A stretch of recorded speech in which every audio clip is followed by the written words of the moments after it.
बीडमध्ये भीषण अपघात झाला आणि गाडी पाहताच एकच खळबळ उडाली। रस्त्यावर जखमी अवस्थेत पडलेले 2 तरुण, बाजूला पडलेली मोटरसायकल आणि त्यानंतर घटनास्थळी पोहोचलेले पोलीस। नेमकं काय घडलं याची कोणालाच कल्पना नव्हती। सुरुवातीला हा फक्त एक साधा अपघात वाटत होता, पण पोलिसांनी जखमी तरुणांची चौकशी सुरू करताच धक्कादायक माहिती समोर येऊ लागली। काही वेळापूर्वीच एका सराफासोबत मोठी घटना घडल्याचं समोर आलं आणि मग या अपघाताचा संबंध थेट त्या प्रकरणाशी जोडला गेला। बीड जिल्ह्यातील माजलगाव तालुक्यातील दत्ता काकड यांना काही जणांनी दुबईहून आणलेली स्वस्त सोन्याची बिस्किटं देण्याचा आमिष दाखवून केज परिसरात बोलावले होते। ठरलेल्या ठिकाणी पोहोचल्यानंतर 10 ते 12 जणांनी त्यांना आडबाजूला नेलं, मारहाण केली आणि त्यांच्या पिशवीतील 3 लाख रुपये घेऊन पळ काढला।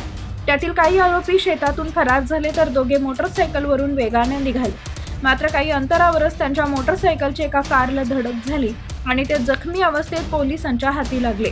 या अपघातानंतरच संपूर्ण लुटीचा उलगडा झाला असून केज पोलिसांनी गुन्हा दाखल करून इतर आरोपींचा शोध सुरू केला आहे।